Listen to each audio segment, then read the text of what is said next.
তোমাদের ভিডিওতে ভিউজ আসছে না, ভিউজ আসবে কি করে? তোমরা এই চারটে জিনিসের সঠিক ব্যবহারটাই জানো না যে তোমাদের ভিডিওতে ভিউজ আসবে। তোমাদের চোখের সামনে যে চারটে জিনিস থাকে, এই চারটে জিনিসের সঠিক ব্যবহার যদি না জানো তাহলে কখনোই তোমাদের ভিডিওতে তোমরা ভিউজ আনতে পারবে না। দেখো, এই যে আমরা আমাদের চ্যানেলগুলোকে এত কম সময়ে কিভাবে গ্রো করিয়ে নিয়েছি, এই চারটে জিনিসের সঠিক ব্যবহার করেই কিন্তু গ্রো করিয়ে নিয়েছি। তোমাদের চোখের সামনে যে চারটে জিনিস থাকে এইগুলোকে তোমরা ক্যাজুয়াল মনে করো, তাই কিন্তু তোমরা সঠিক ব্যবহারটা শেখোই না বা জানোই না, কিন্তু এগুলো ক্যাজুয়াল নয়। হ্যাঁ, আমি বলে দিচ্ছি এগুলো ক্যাজুয়াল না, এগুলোর কিন্তু ভ্যালু রয়েছে, খুব ভ্যালু রয়েছে। এইগুলোর কারণে কিন্তু তোমার ভিডিওতে ভিউজ আসে। তো এই চারটে জিনিস কি জানো? এই চারটে জিনিস হলো লাইক, কমেন্ট, সাবস্ক্রাইব এবং হ্যাশট্যাগ। লাইক, কমেন্ট, সাবস্ক্রাইব এবং হ্যাশট্যাগ, এই চারটে জিনিসের যদি সঠিক ব্যবহার তুমি জানো তাহলে তোমার ভিডিওতে ভিউজ আসবে। আজকে আমি তোমাদেরকে দেখিয়ে দেবো কিভাবে সঠিক ব্যবহার তোমরা করবে। তোমরা কিন্তু সঠিক ব্যবহার করতে পারো না, তাই তোমাদের ভিডিওতে ভিউজ আসে না। দেখো, এখানে আমরা কি করবো, ইউটিউব অ্যাপ্লিকেশন আমি ক্লিক করলাম। ক্লিক করার পর ধরো যে কোনো ভিডিও তোমরা দেখো, ঠিক আছে? ধরো এখান থেকে এই যে ভিডিওটা আমি ওপেন করলাম। এই ভিডিওটা ওপেন করার পর তোমরা কি করো, ভিডিওগুলো দেখো। দেখার পর অনেক ভিডিও তোমরা সম্পূর্ণ দেখো না, একটুখানা দেখে বেরিয়ে যাও। তারপরে ভিডিওটা দেখে যে একটা লাইক করতে হয়, লাইক কিন্তু তোমরা করো না। লাইকের জায়গায় তোমরা কি করো, একটা ডিসলাইক করে দাও। তারপর এখানে কি করতে হয়, সুন্দর একটা কমেন্টস করে দিতে হয়, ঠিক আছে? এখানে সুন্দর একটা কমেন্টস করতে হয়, যে কমেন্টস তোমরা করো না। এই কমেন্টস করো না যার জন্য তোমাদের ভিডিওতে ভিউজ হয় না। এই যে তোমাদের যে ক্যাটাগরি, সেই ক্যাটাগরির চ্যানেলগুলোকে তোমরা ফলো করবে, বড় বড় চ্যানেলগুলোকে তোমরা ফলো করবে এবং তাদের ভিডিওটা দেখবে। তাদের ভিডিওটা দেখে এখানে একটা লাইক করবে এবং এখানে একটা কমেন্টস করবে। তো এই কমেন্টসটা যখনই পড়বে, তোমার কমেন্টস যখন তুমি এখানে করবে, করার পর এখানে দেখতে পাচ্ছ কত কমেন্টস, এখানে দেখতে পাচ্ছ কত কমেন্টস। এখান থেকে দেখো কত কমেন্টস এখানে হাইলাইট হয়ে আছে। দেখো, এই কমেন্টস এর মধ্যে 9টা রিপ্লাই পড়েছে, 12টা লাইক পড়েছে। তারপরে এই সমস্ত চ্যানেলগুলো কিন্তু এখানে দেখা যাচ্ছে। যার ইচ্ছে হচ্ছে সেই কিন্তু এই লোগোতে ক্লিক করে চ্যানেলে কিন্তু চলে যাচ্ছে এবং চ্যানেলে এখানে গিয়ে সাবস্ক্রাইব করছে। কিন্তু তুমি এই লিস্টের মধ্যে তোমার চ্যানেলটাকে তুমি আনতে পারছো না। তোমাকে কি করতে হবে, এই কমেন্টস বক্সে তোমাকে তোমার চ্যানেলটাকে ভাইরাল করতে হবে। কমেন্টস বক্সের মধ্যেই তোমাকে কমেন্টস করতে হবে, তবে কিন্তু তোমার চ্যানেলটা এখানে দেখা যাবে এবং যার ইচ্ছা সেই কিন্তু চ্যানেলে ঢুকে তোমার ভিডিও কিন্তু দেখবে, তোমাকে সাবস্ক্রাইব করবে। বুঝতে পারছো? এইভাবে তোমাদেরকে লাইক কমেন্টস করতে হবে। কিন্তু তোমরা লাইক কমেন্টসই করতে যাও না, যে তার বদলে তোমরা কি করো, একটা ব্যাড একটা কমেন্টস করে দাও। পজিটিভ কমেন্টস তো করোই না, একটা খারাপ কমেন্টস করে দাও এবং একটা লাইক করে দাও। যখনই তোমরা খারাপ কমেন্টস করবে তখনই কিন্তু তোমার মেন্টালিটিটা সবাই কিন্তু কমেন্টস বক্সে দেখতে পাবে। এখানে কমেন্টস বক্সে এখানে কতজন কমেন্টস করেছে, 497 জন কমেন্টস করেছে। তো যে ভালো কমেন্টস করে সে কিন্তু কমেন্টস বক্সে তার ভালোর পরিচয়টা দিয়ে আসে, আর যে খারাপ কমেন্টস করে সে কিন্তু কমেন্ট বক্সে তার খারাপ পরিচয়টা দিয়ে আসে। তখন কিন্তু যে ভালো কমেন্টস করে তার চ্যানেলে কিন্তু সবাই যাবে, যে খারাপ কমেন্টস করে তার চ্যানেলে কেউ কিন্তু ঘুরেও তাকাবে না। তো এই জন্য তোমরা কি করবে, ভালো সুন্দর একটা কমেন্টস করবে, তারপরে ভিডিওতে একটা লাইক করে দেবে। ডিসলাইক কিন্তু কখনো করবে না। অনেকে হিংসা করে ডিসলাইক করো, এতে কিন্তু তোমার চ্যানেলের ক্ষতি হবে। বুঝতে পারছো? একজনের ক্ষতি করে তোমার কি কখনো লাভ হবে? কোনো কিন্তু লাভ হবে না। যে আগে বাড়ার সে আগে বেড়েই যাবে, তোমার একটা ডিসলাইকে তার কিন্তু চ্যানেলটা ডাউন হয়ে যাবে না। তোমার একটা ডিসলাইকে তার কিন্তু চ্যানেল ডাউন হয়ে যাবে না। তুমি একটা ডিসলাইক করবে, 10 জনে লাইক করবে।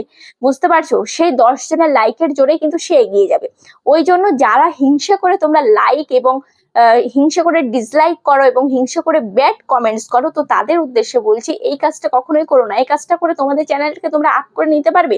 কখনোই কিন্তু আপ করে নিতে পারবে না। যার ভাগ্যে যতটুকু লেখা আছে তার কিন্তু ততটাই হবে।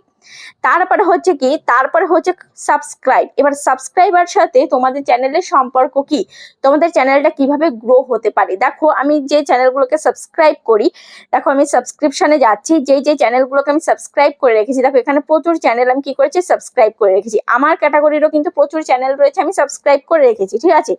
তো দেখো, এখানে আমি অনেক চ্যানেলকে সাবস্ক্রাইব করে রেখেছি। তোমরা কি করবে, সাবস্ক্রাইব করে রাখবে। তো মেনলি তোমাদের যে ক্যাটাগরি, সেই ক্যাটাগরি চ্যানেলগুলোকে তোমরা সাবস্ক্রাইব করে রাখবে। সাবস্ক্রাইব করলে হবে কি, সাবস্ক্রাইব করলে এই যে তাদের যে ভিডিওগুলো রয়েছে সেই ভিডিওগুলো কিন্তু তোমার কাছে সবসময় শো হবে। যখনই যেই টাইমে ভিডিও দেবে এই নোটিফিকেশন বারে ক্লিক করবে। নোটিফিকেশন বারে ক্লিক করার পর যে কত কমেন্টস আসলো, তোমার কোন ভিডিওতে কমেন্টস আসলো না আসলো, সব নোটিফিকেশন দ্বারা ইউটিউব জানিয়ে দেবে এবং কোন ক্রিয়েটার কখন ভিডিও আপলোড করছে সেটাও কিন্তু তোমাকে জানিয়ে দেবে, ঠিক আছে? এখানে দেখো, এই যে এই ক্রিয়েটার এই যে নিত্যকে সাপোর্ট ভিডিও দিয়েছে 11 ঘন্টা আগে, এখানেও কিন্তু আমাকে জানিয়ে দিয়েছে কোন ভিডিও দিয়েছে। এবার তুমি যেই ভিডিওটা যে প্রত্যেকদিন যেই টাইমে দেবে তোমাকে নোটিফিকেশন দ্বারা জানিয়ে দেবে এবং তুমি যদি দেখো যে তার মানে একদম কম সময়ে অনেক ভিউজ হয়ে গেছে, তখন তুমি কি করবে, সেই ভিডিওটা তুমি কভার করবে, সেই ভিডিওটা তুমি তৈরি করবে তোমার ক্যাটাগরির যদি ভিডিও হয়ে থাকে। যদি দেখো যে তার 1 ঘন্টার মধ্যে যেই ক্রিয়েটারের 1 ঘন্টার মধ্যে তার 100 ভিউজ হয়, কিন্তু দেখা যাচ্ছে 1 ঘন্টার মধ্যে তার 1000 ভিউজ হয়ে গেছে বা 500 ভিউজ হয়ে গেছে, তাহলে মনে করবে সেই ভিডিওটা অনেক দূর যাবে। তখন তুমি কি করবে, ঝটপট সেই ভিডিওটাকে বানিয়ে ফেলবে এবং সেই ভিডিওটা দিয়ে দেবে। মনে করবে যে এই ভিডিওটা এখন ট্রেন্ডিং এ চলছে বা ট্রেন্ডিং এ আসতে চলেছে, তখন তোমাকে সেই ভিডিওটা বানাতে হবে, তবেই কিন্তু তোমার ভিডিওতে তুমি ভিউজ নিয়ে আসতে পারবে। এই সামান্য সামান্য ট্রিক্স গুলো তোমাকে অ্যাপ্লাই করতে হবে, দেখবে ভালো রেজাল্ট তুমি পাবে, আমি বলছি। তারপরে তোমাকে কি করতে হবে, তারপরে হচ্ছে হ্যাশট্যাগ। হ্যাশট্যাগ তোমাকে দিতে হবে। যেমন এই যে আমি আমার ওয়াইটি স্টুডিও আমি ওপেন করছি, ওপেন করার পর আমি কন্টেন্ট সেকশনে চলে আসছি। কন্টেন্ট সেকশনে এসে এখানে ভিউয়াল, এখানে আমি ক্লিক করছি, ঠিক আছে। আজকের যে ভিডিওটা, আজকের ভিডিওটার মধ্যে আমি ক্লিক করছি, ঠিক আছে। আজকের ভিডিওটার মধ্যে ক্লিক করছি, দেখো এটা 1 নাম্বার র্যাঙ্ক করেছে, 834 ভিউজ হয়েছে, 1 ঘন্টা 58 মিনিট হয়েছে আপলোড দিয়েছি। তো দেখো এই ভিডিওটার পারফরমেন্স আমি ক্লিক করছি, দেখো না এই ভিডিওটার আমি এই ডেসক্রিপশন বক্সে আমি ক্লিক করবো, ঠিক আছে। পেন্সিল আইকনে ক্লিক করলাম, ক্লিক করার পর ডেসক্রিপশন বক্সে আমি ক্লিক করছি। ডেসক্রিপশন বক্সে ক্লিক করার পর এখানে দেখতে পাচ্ছ আমি কতগুলো ক্রিয়েটারের আমি নাম দিয়েছি, ঠিক আছে। কতগুলো ক্রিয়েটারের নাম, আমি কেমন ধরনের ভিডিও দিচ্ছি সেটাও লিখেছি। হ্যাশট্যাগ দিয়ে সাবস্ক্রাইবার कैसे बढ़ाए, সাবস্ক্রাইবার সাবস্ক্রাইব, এটা সাবস্ক্রাইব নিয়ে ভিডিও। তারপরে ইনক্রিজ, তারপরে আমার চ্যানেলের নাম দিয়েছি hashtag creator search Bangla, hashtag youtuber how, hashtag Manoj Dey, hashtag active Rahul, hashtag Arvind zone, hashtag creator search 2। কেন দিয়েছি, এই যে হ্যাশট্যাগ ইউটিউবার হও, হ্যাশট্যাগ মানুষ দে, হ্যাশট্যাগ অ্যাক্টিভ রাহুল, এই যে চ্যানেলগুলোর আমি নাম দিয়েছি, এগুলো কিন্তু বড় বড় চ্যানেল, আমার ক্যাটাগরির বড় বড় চ্যানেল।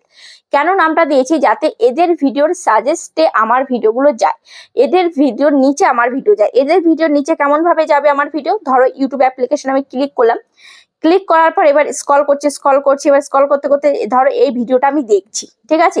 এর ভিডিও, এই হচ্ছে ক্রিয়েটর সার্চ 2, ঠিক আছে। এর ভিডিওটা আমি দেখছি, এর নামটাও কিন্তু আমি হ্যাশট্যাগে মেনশন করেছি। এবার এর ভিডিও দেখতে দেখতে এই নিচে যে ভিডিওগুলো আসবে, ধরো এই যে এই জায়গায় এই ভিডিও আসবে, আমার ভিডিও এরকম এই জায়গায় আসবে। এই যে দেখো এই যে অন্য অন্য ক্রিয়েটারের যে ভিডিও আসছে, এরাও কিন্তু হ্যাশট্যাগ দিয়ে মেনশন করেছে, এই জন্য কিন্তু তাদের ভিডিওগুলো আসছে। এই যে এরও কিন্তু মেনশন করেছে, এই জন্য কিন্তু ভিডিওগুলো আসছে। এই যে এগুলো হচ্ছে সাজেস্টেড ভিডিও, ওই ভিডিওর সাজেস্টেডে এই ভিডিওগুলো আসছে, বুঝতে পারছো। তো এই কারণে আমাদেরকে এই হ্যাশট্যাগ ইউজ করতে হবে, তবেই কিন্তু ভিডিওতে ভিউজ আনতে পারবে। মানে বড় বড় যে চ্যানেলগুলো রয়েছে, বড় বড় চ্যানেলের অডিয়েন্সের কাছে তোমার ভিডিওগুলোকে তুমি পৌঁছে দিতে পারবে। এই দেখো ব্রাউজ ফিচার্স থেকে ভিউজ হয়, তারপরে সাজেস্টেড থেকে ভিউজ হয়, ইউটিউব সার্চ থেকে ভিউজ হয়। এই 3টে জিনিস থেকে যদি ভিউজ আনতে পারো, তবেই কিন্তু তোমার ভিডিওতে তুমি ভালো ভিউজ আনতে পারবে, বুঝতে পারছো। আশা করছি বুঝতে পেরেছো। আমরা কিন্তু এই কাজটা করি, এই যে হ্যাশট্যাগ দিয়ে বড় বড় চ্যানেলের নাম লিখি, এই কারণেই যাতে তাদের অডিয়েন্সের কাছে আমাদের ভিডিওগুলো পৌঁছে যায়। তো আশা করছি ভিডিওটা তোমাদের অনেকটাই কাজে লেগেছে। কেমন লেগেছে অবশ্যই কমেন্টে জানাবে। আজ তাহলে পর্যন্ত, দেখা হচ্ছে নেক্সট ভিডিওতে।